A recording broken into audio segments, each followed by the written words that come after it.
We're heading into a campaign year. Mm-hmm. Now Nikki Haley is announced. She's running for the Republican nomination, and she says very pointedly, it's time for a new generation of politicians to lead our country. That's very pointedly Trump and Joe Biden, people over 75. Are you that new generation for the Democrats if the president decides not to run? So let me say that I think that is very coded language. What I know from traveling our country is the American people want leaders who will see what's going on in their lives and create solutions. Not just offer solutions, but create solutions. And in Joe Biden, probably one of the boldest and strongest American presidents we have had in his response to the needs of the American people. Ask any senior in America who has diabetes, who has been looking or paying for their insulin. Because Joe Biden is strong and bold, finally, we have capped the cost of insulin for our seniors at $35 a month, and will cap the cost of prescription medication for seniors at $2,000 a year. Because American people, under Joe Biden, we are now going to get rid of lead in pipes in America.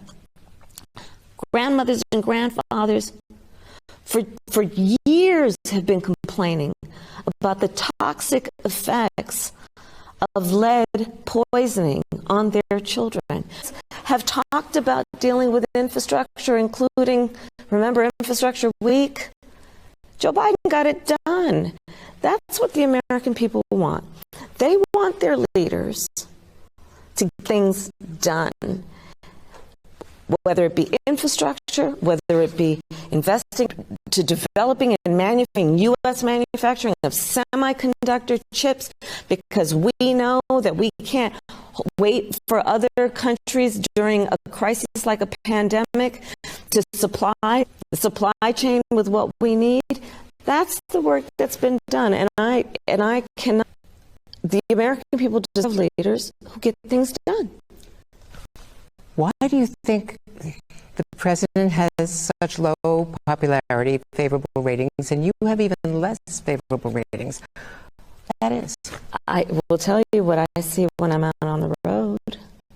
I think that what we have to do is focus on what is actually strengthening America and the American people and American families. And when I talk to American families about what they want and what they care about, things like bringing down the cost of unemployment, doing the work of strengthening and growing America's workforce, including American manufacturing, that's what the American people want.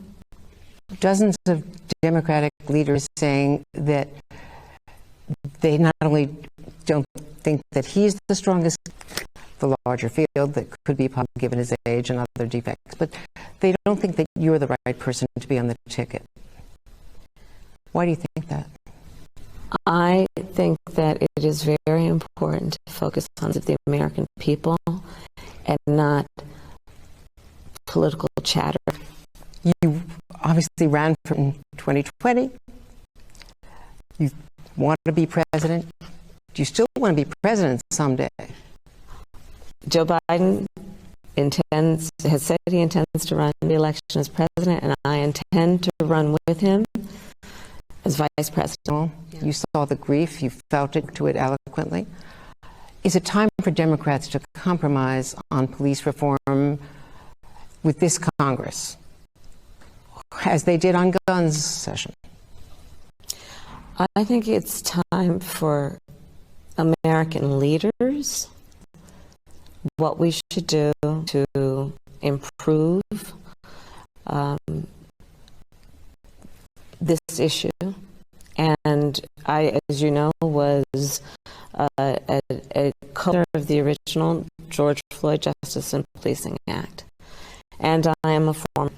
What we have done as an administration within our capacity in terms of the executive branch to deal with federal law enforcement and say no knock warrants, what we have done to say that there be body cameras, this kind of approach to policing is something all people want, including that we have accountability among all people.